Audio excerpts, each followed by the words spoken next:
মোটামুটি মাইনের চাকরি তোমার, তাতে ইলাহি করে দিন কাটাতে না পারলেও দুজনের বেশ চলে যায়। ছোট্ট একটা বাড়ি, গোছানো আমাদের রুম, কড়া তেলের গন্ধে রান্নাঘর, ঠাকুর ঘর থেকে ভেসে আসা চন্দন ধূপের গন্ধ, আর ফুল দিয়ে সাজানো একটা বারান্দা।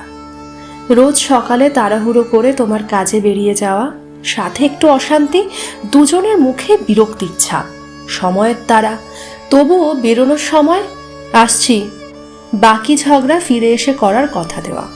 তারপর সারাটা দিন আমার একা থাকা, ঘর পরিষ্কার করা, বাইরে রাগ করে থাকলেও হাসি মনে তোমার পছন্দের রান্না করা, ঠাকুর পুজো করে তুমি ওর খেয়াল রেখো বলে ভেজা চুল মেলে নিজের সাথে খানিকটা সময় কাটানো। রোজ ঝগড়া করে বাড়ি থেকে বেরিয়ে যাওয়ার পরেও তোমার আমাকে নিয়ে চিন্তা করা। আমাকে কি সারাদিনে একবারও মনে পড়ে না?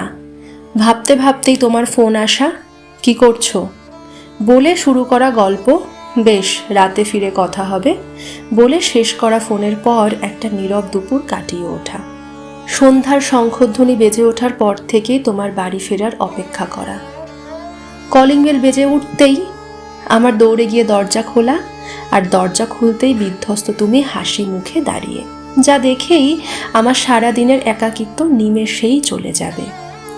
তোমার হাত মুখ ধোয়ার জল এগিয়ে দিয়ে 2 কাপ চা নিয়ে একসাথে বারান্দায় বসে নিজেদের মতো করে সময় কাটানো। ব্যাস এইটুকুই আমার আর তোমার লাল নীল সংসার।